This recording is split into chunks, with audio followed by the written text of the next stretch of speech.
বিশ্বজুড়ে গণতন্ত্রের অবস্থা নিয়ে প্রকাশিত 2026 সালের ভ্যারাইটিজ অব ডেমোক্রেসি প্রতিবেদনে উঠে এসেছে চাঞ্চল্যকর তথ্য।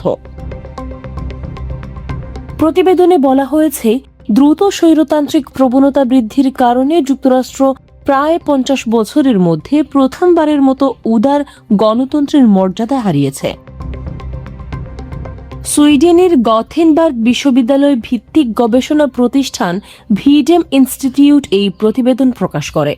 এতে বলা হয়, রাজনৈতিক মেরুকরণ, নির্বাচনী ব্যবস্থার প্রতি আস্থাহীনতা এবং গণতান্ত্রিক প্রতিষ্ঠানের উপর চাপ বৃদ্ধির কারণে যুক্তরাষ্ট্রের গণতান্ত্রিক মানদণ্ড আগের তুলনায় দুর্বল হয়ে পড়েছে।